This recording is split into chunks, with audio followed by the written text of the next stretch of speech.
आप सुन रहे थे अभी कि सुख कैसे मिलेगा। परमात्मा महावीर कहते हैं अनंत ज्ञान, अनंत दर्शन, अनंत चारित्र और अनंत सुख आत्मा के भीतर ही छुपा हुआ है। बस प्रॉब्लम यह है कि हम उसे खोज नहीं रहे। जो चीज हमारे ही पास है, हमारा ध्यान उस पर ही नहीं है। कहावत आती है कि कस्तूरी कुंडल बसे मृग ढूंढे वन माही।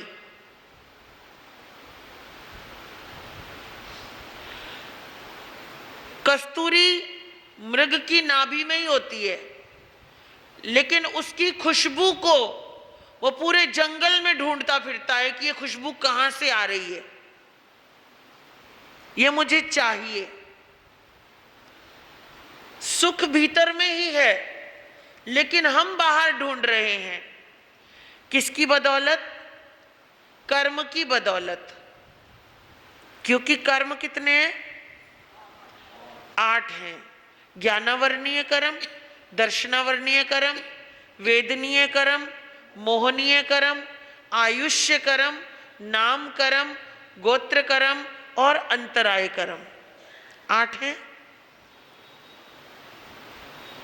ज्ञानावरणीय कर्म जब बढ़ जाता है तब व्यक्ति बुद्धिहीन होता है। जीव को बुद्धि नहीं मिलती, उपयोग नहीं मिलता। बुद्धि तो है लेकिन उसका उपयोग नहीं कर सकता, या कम करेगा, या जो करना है वो नहीं करेगा, या उल्टा करेगा। ज्ञानावरणीय कर्म का जब क्षयोपशम होता है, ज्ञानावरणीय को तोड़ा जाता है, तब जाकर जीव की बुद्धि निर्मल होती है, कोमल होती है, या बुद्धिमान बनता है। सही बुद्धि का उपयोग सही समय पर सही जगह लगाता है। दर्शनावरणीय कर्म इंसान की सोच, विचार, उसका अपना व्यक्तित्व, उसकी अपनी विचारधारा, उसका अपना चलने का तरीका, उसका सोचने का तरीका, उसका देखने का नजरिया, ये दर्शनावरणीय कर्म की वजह से बनता भी है और बिगड़ता भी है। अगर दर्शनावरणीय कर्म को ज्यादा बांध लिया जाएगा तो आपका कर्म, आपकी सोच भवो भवो के लिए बिगड़ सकती है। वेदनीय कर्म, साता दोगे तो आपको साता मिलेगी, असाता दोगे तो आपको भी असाता ही मिलने वाली है। आज नहीं तो कल मिलने वाली है। आज करोगे कल भुगतोगे, कल किया हुआ है वो आज भुगत रहे हो। अगर कोई व्यक्ति स्वस्थ है, सुंदर है, बहुत मजबूत है, तो उसने कहीं ना कहीं किसी ना किसी को साता दी हुई है, कहीं ना कहीं सुख पहुंचाया हुआ है, कहीं ना कहीं कोई किसी को उसने किसी का भला किया हुआ है, किसी ने उसकी इच्छा पूरी की हुई है, या किसी को भी उसने दुख नहीं दिया हुआ, इसलिए आज वो साता पूर्वक है। शारीरिक सुख उसको मिला हुआ है, साता मिली हुई है। साता वेदनीय कर्म। मोहनीय कर्म, मोहनीय कर्म को कर्मों का राजा कहा जाता है। राजा क्यों है? क्योंकि पूरे संसार में जो कुछ भी हमें पसंद है आज की डेट में, या पसंद आने के बाद जिसे हम ये कहते हैं कि ये मेरा है, चाहे वो परिवार हो, चाहे वो मकान दुकान हो, चाहे वो गहने हो, चाहे वो वस्त्र हो, चाहे वो कोई भी आपकी एक्सेसरीज हो, चाहे वो आपका फर्नीचर हो, चाहे वो कुछ भी हो, एवरीथिंग जिस पर भी आपको ये लगता है ये मेरा है, जहां मेरा आया वहां मोह आ गया। और जैसे जैसे मोहनीय कर्म बंधता हुआ रहता है, व्यक्ति जुड़ा हुआ है किसी ना किसी बात से। गुरु से भी जुड़ सकता है, ये मेरे गुरु हैं। परंपराओं से भी जुड़ सकता है, ये मेरी परंपरा। संप्रदाय से जुड़ सकता है, ये मेरी संप्रदाय। आचार्य से जुड़ सकता है, ये मेरे आचार्य। आप भी जुड़े हो, गुरुदेव हमारे गुरुदेव है, मेरे गुरुदेव है। प्रत्येक व्यक्ति का, प्रत्येक मन का भाव जो जोड़ रहा है किसी से, वो मोहनीय कर्म का उत्पादन करता जा रहा है।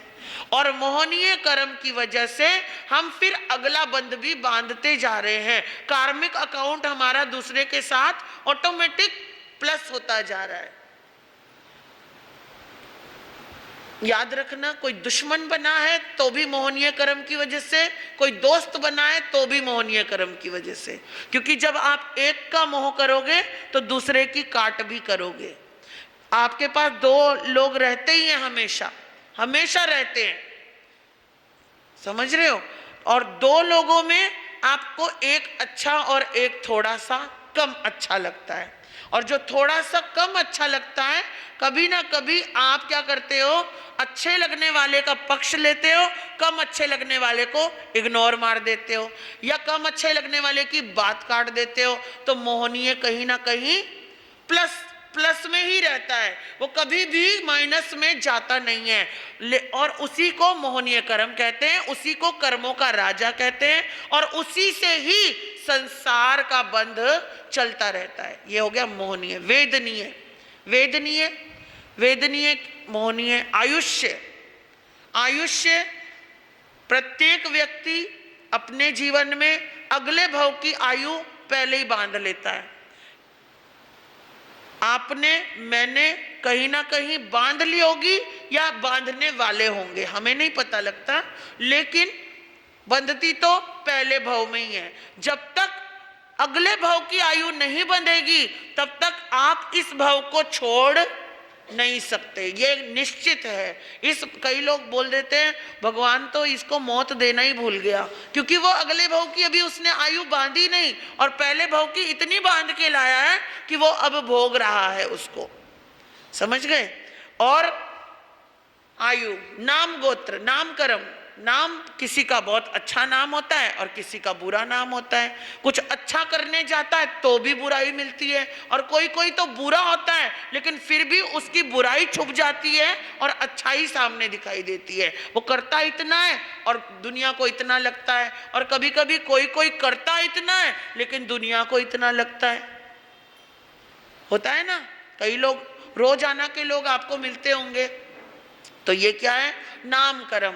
जब जब हम निंदा करते हैं सामने वाले की, किसी की बुराई करते हैं, किसी के विषय में कुछ भी अनाप शनाप या तो सोचते हैं या तो बोलते हैं या तो क्रिया में कर जाते हैं, तो हमारा उसी समय हमारा खुद का अशुभ नाम कर्म बंध जाता है। हम किसी के गुणगान करते हैं, हम किसी की अच्छाई गाते हैं, हम किसी के लिए पॉजिटिव सोचते हैं, किसी के लिए पॉजिटिव बोलते हैं, किसी के लिए पॉजिटिव करते हैं, तो हमारा खुद का भी नाम कर्म शुभ नाम कर्म में बंध जाता है। बंधता तो है ही, बंध ही रहा है। और उसके बाद गोत्र कर्म। अगले भव में आप कौन से गोत्र में पैदा होने वाले हो, ये आज ही निश्चित होता है। ये इस भव में ही निश्चित होगा। अगर आप किसी व्यक्ति को देखकर उसका मजाक उड़ाते हो, उसकी निंदा करते हो, उसकी इंसल्ट करते हो, क्या करते हो, हिकारत से देखते हो, नफरत से देखते हो, एक छोटा आदमी है, छोटा आदमी है, किसी काम का नहीं है, अरे भाई तू थोड़ा पीछे हो जा, ये बड़ा काला है, ये बड़ा कलूटा है, ये बड़ा, इसके तो अंग ही टेढ़े मेढ़े हैं, ये छोटी जात का है, ये बड़ी जात का है। ये जो डिफरेंसेस जब हम करने लगते हैं, हमारा खुद का गोत्र कर्म बंधने लगता है। हम या तो उच्च गोत्र में जाएंगे या तो नीच गोत्र में जाएंगे। तो गोत्र कहाँ बंधेगा? गोत्र क्या होता है? माँ के हिस्से का, जो माँ पैदा करती है ना, वो माँ कौन से गोत्र में पैदा करती है, हमें वो गोत्र बंधा जाता है। भगवान महावीर कौन से गोत्र के थे, बता सकते हो? काश्यप गोत्रीय। कौन से थे? बोलते ना, काश्यप गोत्रीय श्रवण भगवान महावीर स्वामी। और पहले ब्राह्मण की कुक्षी में आए। 4 वर्ण बांटे गए हैं। एक्चुअली तो 4 वर्ण ऊंच नीच के हिसाब से नहीं बांटे गए, कर्म के हिसाब से बांटे गए, परंतु मनुष्य का मन है, उसने उसे ऊंचे और नीची कैटेगरी में रख दिया। तो सबसे ऊंची कौन सी? क्षत्रिय। क्षत्रिय जो रक्षा करता है। दूसरे नंबर पर ब्राह्मण, सेकंड नंबर। थर्ड नंबर पर वैश्य। ब्राह्मण ज्ञान देता है, जो रक्षा करे वो पहला, जो ज्ञान दे सिखाए, पढ़ाए, लिखाए, जीवन बनाए, वो दूसरे नंबर। जो पालना करे, व्यापारी पालना करे, बनिया जिसको बोल देते हैं, वणिक जिसको बोल देते हैं, तो उसको तीसरे नंबर पर रखा गया। और जो साफ सफाई का काम करे उसको शूद्र कैटेगरी में रखा गया। जो भाई, लेकिन हम सब में ये कैटेगरी मौजूद है, याद रखना। किसी को किसी के गोत्र से नहीं जांचा जा सकता। कोई कोई शूद्र भी इतना महान होता है कि वो बड़ी सोच रखता है, और कोई कोई बड़ा व्यक्ति भी इतना घटिया काम कर जाता है कि उसको सोचकर, देखकर हमको नफरत होने लगती है। ये बड़ा आदमी है, ये बड़ा आदमी है। एक व्यक्ति मिले मुझे, कई साल पहले की बात है। मैं बड़ा मतलब प्रवचन में आते थे, सामायिक करते थे, सामने बैठते थे। 12 व्रतधारी श्रावक हैं, कभी रात को खाया नहीं, जोड़े सहित पति पत्नी के साथ में, चाहे शादियां हुई, रिश्तेदारों में कुछ भी हुआ, कभी रात को भोजन नहीं किया। 12 व्रतधारी श्रावक। पैसे का कोई पार नहीं, पैसे का कोई पार नहीं।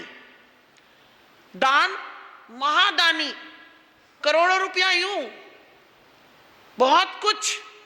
मेरे जैसी कोई छोटी साध्वी भी कह दे कि भाई साहब आपको ये सेवा करनी है और ये इस चीज के लिए मुझे जरूरत है, ओके महाराज जी, हो जाएगा, डन। सब कुछ है, सब कुछ। मन भी बहुत अच्छा है, सब कुछ अच्छा है। लोगों के लिए भी सोचते हैं, सबके लिए सोचते हैं। एक गरीब व्यक्ति मेरे पास आया, उसने कहा, गुरु माँ मुझे कुछ आवश्यकता है, क्या आप मेरी हेल्प करा सकते हैं? मेरे बच्चों के लिए मेरे को आवश्यकता है। गरीब व्यक्ति था, बच्चों की फीस नहीं भरी गई है और मुझे मेरी फीस बच्चों की भर जाती तो उनका स्कूल, बच्चों का स्कूल से मैडम ने आना बंद कर दिया। मैंने बोला ऐसा है, मैं लिख के दे देती हूँ, आप फलाने भाई के पास चले जाओ, वो हेल्प कर देंगे आपकी। मैंने लिख के पर्ची दे दी। उसके बच्चों का जो फीस थी वो लगभग 30-40 हजार कुछ थी, दोनों की, 2 बच्चे थे। मैंने सोचा यहाँ तो वैसे कहते हैं घड़े में से एक बूंद निकल जाए तो क्या फर्क पड़ता है, यहाँ तो समुद्र भरा पड़ा है और दिल भी अच्छा है। मैंने सुना था, सुनना अलग बात होती है, वक्त आने पर जांचना अलग बात होती है। मैंने भेज दिया और वो ही मिल गए उनको। वैसे तो उनके सेक्रेटरी और पता नहीं क्या क्या, उनके पियून, उनके दुनिया भर के लोग होते हैं, लेकिन उस दिन सामने वही मिल गए। उन्होंने कहा कि हमें गुरु माँ ने भेजा है और ऐसे ऐसे हेल्प की ज़रूरत है। ठीक है, मिल जाएंगे। आँख उठाकर भी नहीं देखा और बोले कि मिल जाएंगे, 5000 दे दो इनको। वो मायूस हो गया, उसने कई दिन फ़ोन नहीं किया, बताया नहीं। एक दिन आया, मैंने कहा क्या हुआ? कि नहीं कुछ नहीं। मैंने कहा बच्चों का हो गया? बोले नहीं जी कुछ नहीं हुआ। मेरे पास वहाँ का युवा मंडल बैठा हुआ था, सामान्य लोग थे, युवाओं में सब अपनी अपनी दुकान संभाल रहे थे। तो उसने मुझे जब बताया तो मेरी आंखों में थोड़ा सा आंसू आ गए, आंखें भर आई मेरी कि मैंने गलत इंसान पे शायद दांव लगाया। तो वो एक युवा ने देखा कि गुरनी जी की आंखें थोड़ी सी हल्की सी भर गई। बोले क्या बात, आप क्या सोच रहे हो? मैंने कहा नहीं कुछ नहीं। बोलो बोलो क्या सोच रहे हो आप महाराज जी? मैंने कहा कैसे, ऐसे कैसे कर सकता है कोई इंसान कि कोई गरीब व्यक्ति है और उसको जरूरत है, उसको नहीं उसके बच्चों को। तो बोले वो लड़के चारों ने आपस में एक दूसरे को बस देखा और देख करके उन्होंने बोले भैया चल उठ जा चल। उसके स्कूल गए, बच्चों के भर करके आ गए। उस व्यक्ति ने उसी शाम आकर के ऐसे माथा जमीन पे रगड़ कर, देखो मेरे अभी भी रोंगटे खड़े हो जाते हैं, मैं याद करती हूँ तो रोने लगा। कह रहा जो इतने बड़े लोग नहीं कर पाए वो इन छोटे बच्चों ने कर दिया। मैंने कहा ये जरूरी नहीं है कि जिसकी औकात बहुत बड़ी हो वो बड़े काम करेगा और जिनको आप सामान्य समझ रहे हो वो कुछ नहीं करेंगे, ऐसा जरूरी नहीं होता। बात तो दिलों की होती है। और उसके बाद भी उसका एक एक्सपीरियंस ऐसा सुनाई दिया कि उनका जो ड्राइवर था उस ड्राइवर ने बताया, उसने नौकरी छोड़ दी। वो सब मुझे मिले, मैंने कहा बाबूजी के यहाँ सब सही चल रहा है? नहीं महाराज मैंने तो छोड़ दी। मैंने कहा क्यों छोड़ी? तो बोले जी पैसे का क्या है जब इज्जत ना दे इंसान। मैंने कहा पैसे वैसे तो मिल रहे होंगे। नहीं पैसे तो वहां मिल रहे थे 30,000 रुपये महीना ड्राइवर का, लेकिन बाबूजी गालियां बहुत देते हैं। क्या देते हैं? माँ बहन की गालियां बहुत देते हैं, और गुरनीसा हमारे से सहन नहीं हुआ, इसके लिए हमने छोड़ दिया। तो जो ये डिफरेंस करता है ना, डिफरेंस समझ में आ रहा है? व्यक्ति को व्यक्ति ना समझना, खुद को सर्वश्रेष्ठ समझ लेना। आज हो सर्वश्रेष्ठ क्योंकि आप पहले से पुण्य बांध कर आए हो।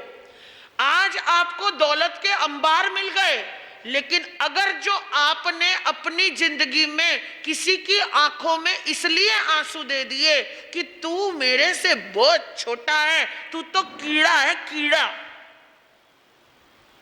अगर ये बात तुम्हारे भाव में आ गई, जुबान पे छोड़ो भाव में भी आ गई यहां पर, तो आप नीच से नीच गोत्र बांधोगे अगले भाव के लिए, ये पक्की बात है। तो यह है गोत्र। परमात्मा महावीर ब्राह्मण गोत्र में गए थे क्योंकि उन्होंने राजकुमार होने का घमंड कर लिया था, और बहुत बड़ा घमंड नहीं था। परमात्मा ने अपनी स्टोरी को, अपने जीवन को हम सबके आगे इसलिए परोसा। भगवान के 27 भाव जब हम सुनते हैं, एक एक भाव में एक एक कर्म की बात कही गई है। परमात्मा कहते हैं कि मुझे परमात्मा बनने के लिए इन सारे कर्मों को तोड़ना पड़ा, भोगना पड़ा, है ना। कहीं नीच गोत्र बांधा, कहीं निकाचित कर्म किया, कहीं उनके पैरों पर खीर बनाई गई, कहीं कोड़ों से मारा गया, कहीं कानों में कीले ठोके गए, कहीं सांप ने डंक मार दिया, कहीं संगम ने 6 महीने उनको कष्ट दिए। क्यों दिए? क्यों दिए होंगे? परमात्मा जन्म लेने से पहले ब्राह्मणी देवानंदा की कुक्षी में चले गए, स्वर्गों से उतर करके कहां चले गए? ब्राह्मणी की कुक्षी में। इंद्र को वहां से उठाकर क्षत्राणी की कुक्षी में डालना पड़ा उन्हें। क्यों? सोचा कभी? हाँ, सोचा कभी? मरीचि का भाव अरबों खरबों साल पहले क्या घमंड आया। वाह, मेरे दादा ने आज क्या कह दिया। मेरे दादा तो तीर्थंकर हैं ही, मेरे पिता भी मोक्ष जाएंगे, मेरी परदादी भी मोक्ष चली गई, और मैं 24वां तीर्थंकर बनूंगा। इस अवसर्पणी काल का आखिरी तीर्थंकर बनूंगा। वाह, क्या बात है, क्या मेरा नसीब है। अपने नसीब को अच्छा बोलना अच्छी बात है, लेकिन जोर से बोलना, अहंकार से बोलना, खुद को सर्वश्रेष्ठ समझना, वो हमारे नीच गोत्र का बंद कर देता है। करोड़ों अरबों साल के बाद जब महावीर के रूप में आत्मा आई, क्योंकि वो आखिरी भव था और आखिरी भव में सारे कर्म काटने थे, तो एक से बढ़कर एक, एक से बढ़कर एक, एक से बढ़कर एक, जितने निकाचित कर्म थे भगवान के, सारे खत्म होने थे, कंपल्सरी होने थे। इसीलिए क्योंकि सिद्धत्व भी उन्होंने कई जन्मों पहले हासिल कर लिया था। तीर्थंकर गोत्र जिस समय बांधा, उसी समय सिद्धत्व उन्होंने रजिस्टर्ड कर दिया था, क्योंकि तीर्थंकर बनकर के तो मोक्ष जाएंगे। अब कर्म बच गए बहुत सारे, और आत्मा ने बंध बांध लिया तीर्थंकर गोत्र का। अब कैसे पूरा हो? तो 24-23 तीर्थंकरों के कर्म एक तरफ और परमात्मा महावीर के कर्म एक तरफ। 24 तीर्थंकर, या यूं कह दूं कई अवसर्पणियों में भी इतिहास कहते हैं, उत्सर्पणियों में भी कभी किसी तीर्थंकर ने इतने कष्ट नहीं भोगे होंगे जितने परमात्मा महावीर ने भोगे थे। किस वजह से? इन 8 कर्मों की वजह से। और अब ये क्या है? गोत्र कर्म। आज आप बैठे हो अच्छे गोत्र में, आज आप बैठे हो, आपको गर्व होना चाहिए इस बात का, मतलब गर्व नहीं, सात्विक गर्व, एक्चुअली स्वाभिमान। एक दोनों मैंने बोला था ना, एक होता है अभिमान और एक होता है स्वाभिमान। आपको आपके लिए होना चाहिए, आज परमात्मा मैंने कुछ अच्छा काम किया होगा, मैं इतने अच्छे कुल में पैदा हुआ हूं, कल भी मुझे पैदा होना है, ये याद रहना चाहिए। यहां पर जब कभी किसी की इंसल्ट कर रहे हो, किसी की बुराई कर रहे हो, किसी के लिए अनाप शनाप बोल रहे हो, किसी को नीचे दिखा रहे हो, किसी को नीचे गिरा रहे हो, तैयार रहो कि वो सिचुएशन हमारे साथ वापस आने वाली है। और वो सिचुएशन वापस तो आएगी, लेकिन वो 100 गुना ज्यादा होकर आएगी, ये भी निश्चित है। इसीलिए मैं कहती हूं, ये मेरा ओपिनियन है, एक सामायिक नहीं करोगे चलेगा, उपवास नहीं करोगे चलेगा, माला नहीं फेरोगे वो भी चलेगा, स्वाध्याय नहीं करोगे वो भी चलेगा, तप नहीं करोगे वो भी चलेगा, लेकिन सही मायनों में इंसान बनिए। क्या बनिए? सही मायनों में इंसान बनिए। आज जो कुछ भी मिला है हमें, चाहे वो बुद्धि मिली हो, चाहे वो शक्ति मिली हो, चाहे वो दौलत मिली हो, चाहे वो नाम मिला हो, चाहे वो शोहरत मिली हो, लेकिन वो आज के लिए है, वो कल के लिए नहीं है। अगर आज उसका दुरुपयोग कर दिया तो कल आपको वो मिलने वाली नहीं है, बल्कि उस अपॉर्चुनिटी से इतना नीचे चले जाओगे कि वहां फिर आपको संभालने वाला भी नहीं मिलेगा, बुद्धि भी विकृत हो जाएगी। कई बार आपने देखा होगा, कुछ लोगों को आप अकल देना चाहते हो पर उन्हें अकल लेते ही नहीं है, वो जैसे हैं वैसे ही रहेंगे, वो द्वेषी हैं द्वेषी ही रहेंगे। होता है ना, कुछ लोगों को आप अकल देना चाहते हो अपने अनुभव से कि बेटा ऐसे नहीं ऐसे करो, भाई ऐसे नहीं ऐसे करो, भैया ऐसे नहीं ये सोचो, ये नहीं ये करो। वो कहता है ना, तू तेरी अकल तेरे पास रख, मुझे बड़ी अकल है। क्यों? जानते हो क्यों? क्योंकि उसने वो पाप बांधा हुआ है कि उसकी बुद्धि सात्विक हो ही नहीं सकती, और पाप से और पाप कमा लेता है, फिर वो और पाप से फिर और पाप कमा लेता है, और फिर वो समेट के बोरिया बिस्तरा निगोद के रास्ते निकल जाती है आत्मा। तो ये बड़ी सोचने वाला विषय, बड़ा सोचने वाला विषय, बड़ी गंभीरता से सोचने वाला विषय कि हम क्या कर रहे हैं, हमारा दिल क्या कर रहा है। क्योंकि कई बार ये भी होता है, कर्म हमारे बड़े अच्छे हो रहे होते हैं, कर्म जो क्रियाएं हो रही होती हैं, हम माला फेर रहे होते हैं 2 घंटे, हम जाप कर रहे होते हैं, हम स्वाध्याय भी दिखा कर रहे होते हैं बाहर से, हम तपस्या में भी जुड़े हुए होते हैं, हम साधु संतों की सेवा भी कर रहे होते हैं, हम आहार पानी भी दे रहे होते हैं, हम सब कुछ कर रहे होते हैं, लेकिन हमारा जहां मन होता है ना, अंदर का, भीतर का, वो भीतर हमारा स्वच्छ नहीं होता है। बैठ अकेला 2 घड़ी, कभी तो ईश्वर ध्याया कर। बोलिए, बैठ अकेला 2 घड़ी, कभी तो ईश्वर। मन मंदिर के गाफिले, झाड़ू रोज लगाया कर। मन मंदिर के झाड़ू रोज लगाया कर। कि भीतर में आपके क्या चल रहा है, उसको आपने रोजाना साफ करना आना चाहिए। आज मैंने इसका बुरा सोचा, आज मैंने इसके लिए अपने आप को परेशान किया। शायद बुरा भी ना सोचो, हम परेशान भी कर लेते हैं खुद को।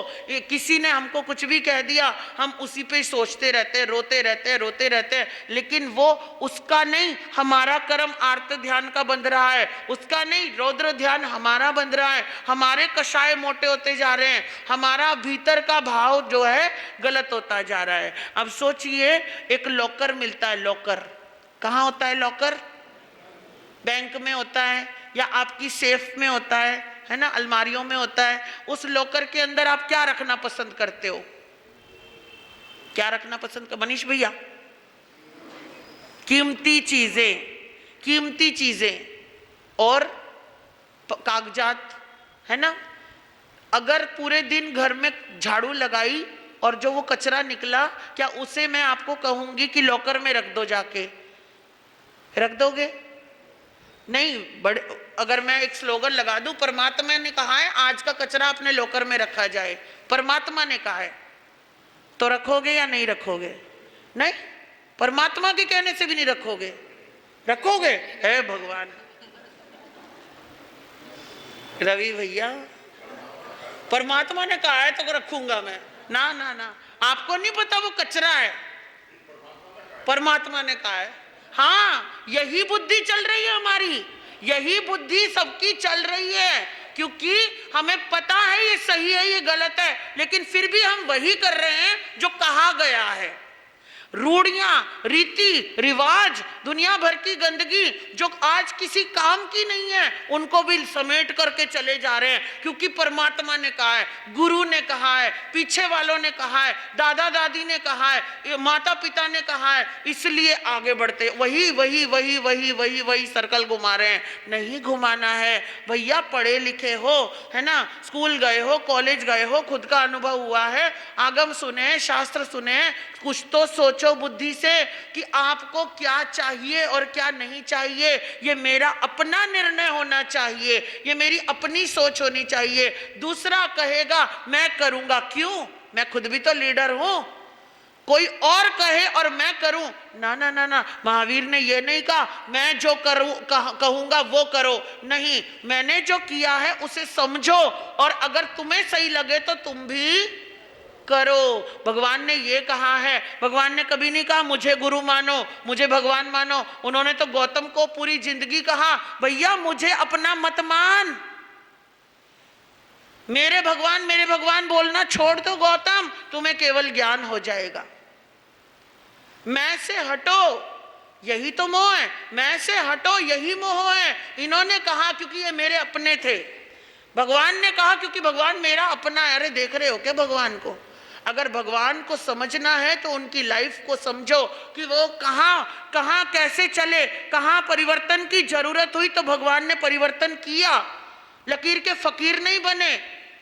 अनेकांतवादी भगवान महावीर है, एकांतवादी, जिद्दी नहीं है हमारा धर्म, फ्लेक्सिबल हमारा धर्म है। समय काल के अनुसार परिवर्तन करना नियम है, और परिवर्तन करना भगवान ने कहा है, लेकिन द्रव्य क्षेत्र काल भाव के अनुसार और सात्विकता से जितना आवश्यक हो उतना, अननेसेसरी बिल्कुल भी नहीं, जो बिना जरूरत का हो उसको भी ले आओ नहीं, सोच समझ करके जहां जरूरत है वहां परिवर्तन कर लो। ये परमात्मा की वाणी है।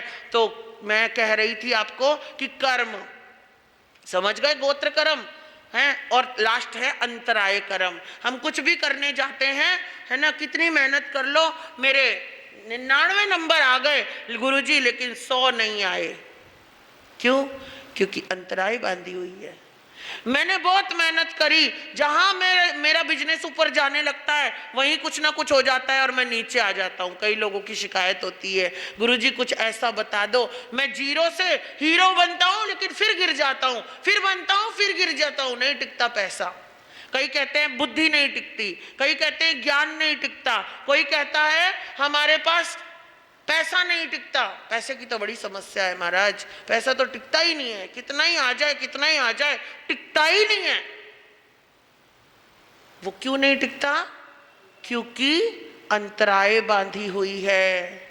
कोई कर रहा था उसको रोक दिया गया, कोई सुन रहा था उसको रोक दिया गया, कोई पढ़ रहा था उसको रोक दिया गया, कोई ऊपर चढ़ रहा था उसको रोक दिया गया, कोई जानना चाहता था उसको रोक दिया गया, कोई आना चाहता था उसको रोक दिया गया। किसी के कंधे पे बंदूक रखी और ठा मार दी, है ना, मैं बुरा ना बनूं, बाकी तो ये जाए इनका काम जाने। हैं, हम सब कर रहे हैं, सास भी कर रही है, बहुएं भी कर रही हैं, देवरानी कर रही है, जेठानी कर रही है। भैया ये बात सास तक पहुंचानी है जीजी यूं, जीजी यूं बोल के ननंद को चढ़ा देती हैं, फिर वो ननंद बुरी, या फिर ननंद की तो मान ही लेगी सास। और इधर वाले भी ऐसे ही हैं। संघों में चल रहा है, समाजों में चल रहा है, देश में चल रहा है, गांव में चल रहा है, अपने आप को सेव करने के लिए जो दूसरों का उपयोग करते हैं, जो भोले लोग हैं, जो बातों में आ जाते हैं, जो इमोशनल हो जाते हैं, उनका जब हम उपयोग करते हैं अपने स्वार्थ के लिए, तो उसे क्या कहा जाता है? वो अंतराय बांध रहा है। और उसको भी आज छोटी सी अंतराय बांधी है, कल वो इतने बड़े। मैंने बोला भैया थोड़ा तपस्या कर लो, नहीं महाराज यहाँ नहीं हो सकता। थोड़ा दान कर लो, यहाँ का कोई रूल ही नहीं है। थोड़ी साधना कर लो, ऐसे होगा ही नहीं, इस समय तो होगा ही नहीं, आप करके देख लो, कोई नहीं आएगा। क्या है? अंतराय। ठीक है, आपके मन में आया है हम करेंगे, कोई आए ना आए, मैं आऊंगा, मैं आपके साथ हूं, कुछ अच्छा ही कर रहे हो, मैं आपके साथ हूं। कोई आए ना आए, कोई दे ना दे, मैं दे रहा हूं, मेरी जितनी जेब है उतना दे रहा हूं। कोई पढ़े ना पढ़े, मैं पढ़ रहा हूं, आप पढ़ाओ, मैं पढ़ रहा हूं। और मैं कोशिश करूंगा औरों को भी लाने की कोशिश करूंगा। और अगर आपने यहां बोल दिया, उसी समय से आपके कर्म कटने शुरू हो जाएंगे। और अगर आपने दरवाजे से बाहर जाकर सोच लिया कि भाई मैं 2-4 लोगों को तो पक्का बोलूंगा आज जाके कि भाई महाराज के प्रवचन में जाना है, या वो कुछ सिखा रहे हैं वो सीखना है, या जाप हो रहा है जाप में आना है, अगर आपके कहने से आपने कहा, बस करोड़ों अंतराय वहीं टूट गए, क्योंकि आपका भाव जुड़ा हुआ है। कोई आया नहीं आया वो अलग बात है। और अगर कोई एक आधा आ भी गया, सपोज करो आपके कहने से, तो आपके ही वारे न्यारे होने वाले हैं। गुस्सा हमें भी आता है, हम किसके लिए कर रहे हैं इतना सब?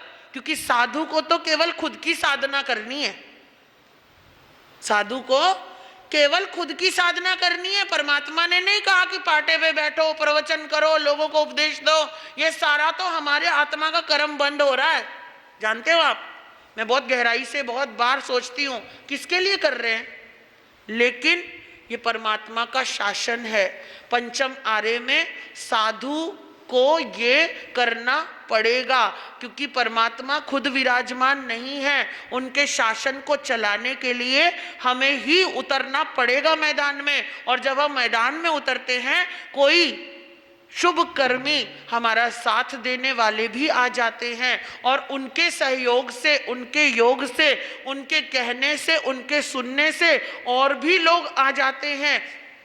और उस समय जो जैसे अब आप बैठे हो, अब आप इतने सारे जने हो, तो अब आपने जो सुना है कहीं ना कहीं वो आपकी आत्मा में जाएगा। मैं मजाक करती हूँ, आप एक कान से सुनते हो दूसरे से निकाल देते हो, लेकिन निकलेगा नहीं, याद रखना। क्योंकि ये वो घूंटी है जो एक बार कान के अंदर गई और आपने सुनी, आज आपको समझ में आ गई और आपने हाँ जी बिल्कुल सही बात बताई आपने, ये बात बिल्कुल ऐसे ही है। परमात्मा यही कहना चाहते थे। अगर एक शब्द पर भी विश्वास आ गया, समझना आगरा वालों, एक शब्द पर भी विश्वास आ गया कि सच में धर्म का मतलब यही है, तो यकीन मानना वो जो आत्मा है ना, उसके अंदर सम्यक्त्व का धागा चला जाएगा। और जो धागा चला गया तो आत्मा कर्म के हिसाब से कहीं भी चली जाए, लेकिन एक ना एक दिन सम्यक पथ पर जरूर आ जाएगी। परमात्मा महावीर ने